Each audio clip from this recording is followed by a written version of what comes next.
अगली खबर की करते हैं, हरियाणा के सियासत से जुड़ी है। हरियाणा विधानसभा मानसून सत्र का आज आखिरी दिन है। सदन में फिर से पेपर लीक का मामला उठाया है। बलराज कुंडू ने मामले में सरकार को घेरा है। पेपर लीक पर लगाम लगाने में नाकामयाब सरकार रही है, ये कहना है कुंडू का। संसदीय कार्य मंत्री कंवरपाल गुर्जर ने इसका जवाब दिया है। पेपर लीक मामले में 35 लोग गिरफ्तार किए गए हैं। कंवरपाल गुर्जर की तरफ से बयान सामने आया है। कई जिलों में आपराधिक मामले दर्ज किए गए हैं। इसके साथ ही एनटीए की मदद से सीईटी कॉमन एंट्रेंस टेस्ट करवाए जाएंगे। पेपर लीक पर सीएम मनोहर लाल ने भी जवाब दिया है। मैं पेपर लीक मामले की घटना से संतुष्ट नहीं हूं, मैं इसे दुर्घटना मानता हूं। इस प्रकार की नकल की प्रवृत्ति बढ़कर यहां तक पहुंच गई है। विपक्ष ने इंडिपेंडेंट एमएलए के कंधे पर बंदूक रखकर इस मामले की शुरुआत करवाई। पेपर लीक मामले में सीएम के जवाब से असंतुष्ट कांग्रेस के विधायकों ने सदन से इस दौरान वॉकआउट कर दिया। सीबीआई जांच की मांग कांग्रेस की तरफ से लगातार की जा रही है और एक बार फिर से सदन में भी इस मांग को पुरजोर तरीके से उठाया गया है। विधायक मांग कर रहे हैं। इसके साथ ही मुख्यमंत्री ने कहा कि अगर जरूरत पड़ी तो किसी भी सिटिंग जज या फिर रिटायर्ड जज से इसकी जांच करवाई जाएगी।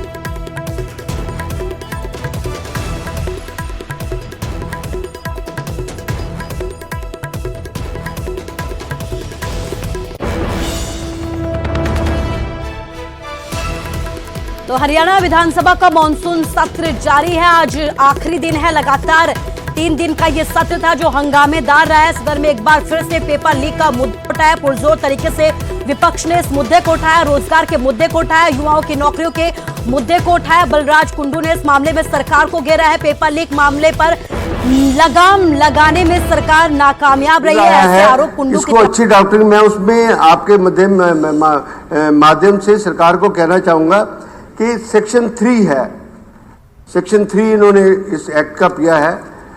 कभी भी किसी पैनल एक्ट के अंदर ऐसी लैंग्वेज कभी नहीं होती। उसमें से whosoever commits, जो भी जुर्म करेगा उसको जुर्म की परिभाषा आती है, जो जुर्म करता है उसकी परिभाषा कैसे जुर्म होगा, और उसके बाद कोई भी उसको कमिट करेगा उसके बारे में आता है। ये कोई एडवाइजरी नहीं होती कानूनों के अंदर कि no person will indulge otherwise also. ये मैं पहला एक्ट देख रहा हूं कि ये एडवाइजरी आ गई इसके अंदर। आईपीसी किसी एक सेक्शन के अंदर कोई एडवाइजरी नहीं है किसी हालत में। कोई मर्डर करता है, whosoever commits murder, उसमें पनिशमेंट आएगी सब कुछ।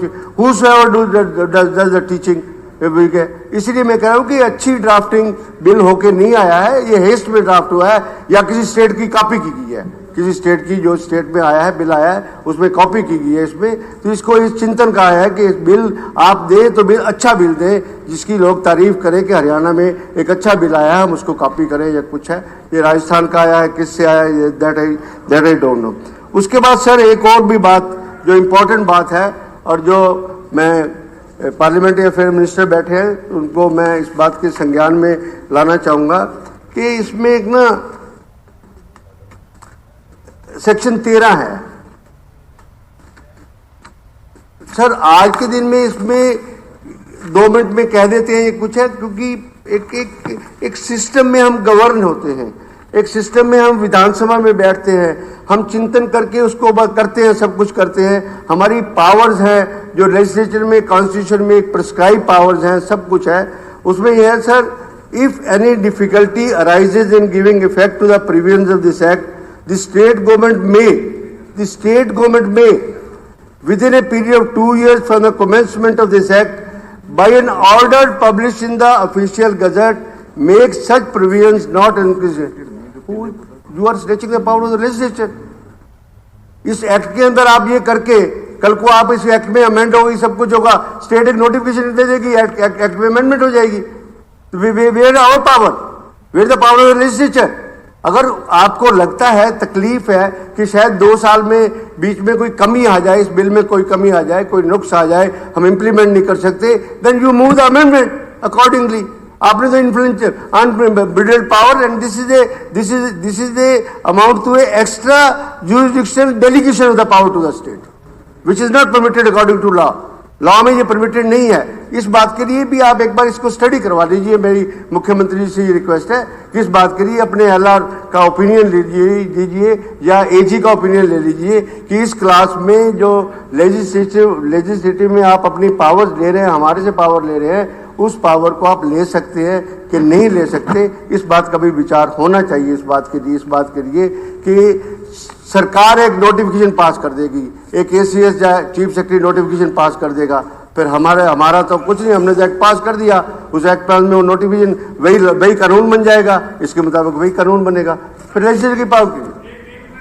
हाँ बिल्कुल बिल्कुल बिल्कुल। ये इसमें एक अगला ये सेंटेंस पूरा पढ़ो। ये कहता है कि from make such provisions not inconsistent with the provisions of this act. The powers are given with in the ठीक है, नॉट और कोई एक्ट के खिलाफ थोड़ा बोलोगे, नोटिफिकेशन एक्ट के खिलाफ थोड़ा है, पर आप नोटिफिकेशन नहीं कर सकते, आप नोटिफिकेशन किस लेजिस्लेचर की पावर को नहीं स्नैच कर सकते। This will amount to amendment in the act itself. एक्ट में अमेंड हो जाएगा, उस बात के लिए उसका पार्ट हो जाएगा। सर बत्रा जी, आप तो बहुत ही इन चीज़ों के विधि के ज्ञाता हैं। मुझे जहाँ तक जानकारी है ये क्लॉज हर एक सेंट्रल और स्टेट एक्ट में होता है।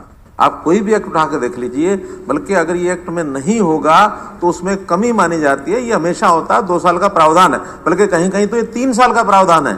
जिस प्रकार का एक्ट का सब्सटेंस होता है उसमें कहीं 2 साल कहीं 3 साल ये प्रावधान स्टेट और सेंट्रल एक्ट में दिया जाता है, और ये कॉन्स्टिट्यूशनल है और एलआर के द्वारा ये दिखाया गया है। उनकी जानकारी में उन्होंने इसको क्लियर किया है। कह रहा हूं कि आप एलआर या एजी से ओपिनियन ले लीजिए कि वेदर ये कोई लेजिस्लेचर की पावर को स्नैच तो नहीं कर रहा है ये provision. This is opinion is to be taken, this opinion is to be taken, that is important so far as matter of legislature. उसके बाद मैं आखिरी में कहूंगा कि कुछ ना जो इसमें ना थोड़ी सी फाइन ड्राफ्टिंग चाहिए इस बिल के अंदर। आप नो पर्सन नहीं, इसमें वर्ड एप्रोप्रिएट है, हूसोएवर वर्डिंग होती है हर एक एक्ट के अंदर, हूसोएवर कोई भी अगर वायलेशन करेगा ये कुछ है, तो इसलिए ये थोड़ा सा इसको अच्छी ड्राफ्टिंग करो, और अच्छी ड्राफ्टिंग करके इतनी हेस्ट में नहीं, सेलेक्ट कमेटी को भेज दो और 1 महीने का टाइम रख दो, इसमें जो तरमीम होनी है तरमीम करके दोबारा आप पास कर लेना। हम प्रिंसिपली तो इसके खिलाफ है नहीं जी, सीधी सी बात है।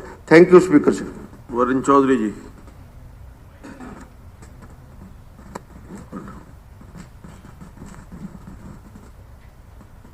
स्पीकर सर, इस विधेयक पर कल मैंने सुबह 10:30 बजे एक अमेंडमेंट नोटिस आपको प्रस्तुत किया था, जिस पर शायद विचार करके कुछ बदलाव अब जो दोबारा विधेयक दिया गया है उस पर किए गए।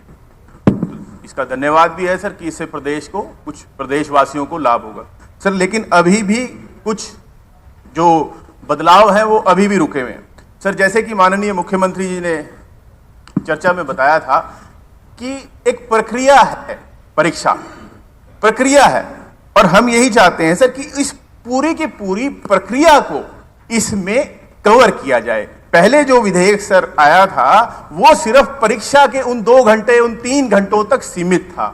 इसीलिए हमने जो बात करी थी कि पूरे के पूरे परीक्षा का जो आयोजन है, जैसे कि माननीय मुख्यमंत्री जी ने कहा था कि जब पेपर तैयार होता है और उससे लेकर जब तक रिजल्ट आता है वो पूरी की पूरी प्रक्रिया है सर। आज हम सिर्फ लीकेज पे आएंगे, फिर किसी और चीज पे आएंगे, फिर उसके ट्रांसपोर्ट पे आएंगे, तो सर आज ही जो भी पूरे का पूरा जो प्रक्रिया है उसको कवर करना चाहिए।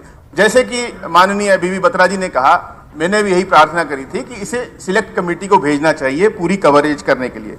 सर जो सेक्शन 2I का 2 है उसमें सर अभी भी कंडक्ट ऑफ ऐड नहीं किया गया सर, जो मैंने अमेंडमेंट दी थी। और सर उसके अंदर आखिर में लिखा गया है for wrongful gains. Sir negligence भी हो सकता है। उसके बाद इसमें भी सर हम फिर वापस जो है उसको संकीर्ण कर रहे हैं।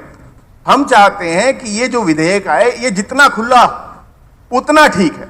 अब जब सर लिख दिया कि रॉन्गफुल गेन्स, सर नेग्लिजेंस की वजह से भी कमी गलती हो सकती है, उसके अंदर प्रूव ही नहीं होगा कि रॉन्गफुल गेन हुआ। जिस व्यक्ति ने गलती करी उसको रॉन्गफुल गेन नहीं हुआ, उसकी गलती से हुआ, उसकी नेग्लिजेंस से हुआ, तो सर वो तो इसमें से निकल जाएगा। तो इसके अंदर भी सर ये हटना चाहिए for wrongful gains, section 2I का 2। और सर इसी तरह से मैंने कहा था कि व्हाटसोएवर इन द, इसके बाद जो है कंडक्ट ऑफ ऐड होना चाहिए। जब पूरे की पूरी प्रक्रिया को हम कवर कर रहे हैं तो सर कंडक्ट ऑफ यहां 2I के 2 में भी ऐड होना चाहिए सर। और सर ऐसे ही सेक्शन 8 का 3 है, जब हमने define he conduct of public examination किया है सेक्शन 2(1) के ए में, तो सेक्शन 8 के 3 में भी कंडक्ट ऑफ पब्लिक एग्जामिनेशन आना चाहिए सर। ये मेरी प्रार्थना है सर कि इनके अंदर ये बदलाव किए जाए। हुड्डा साहब।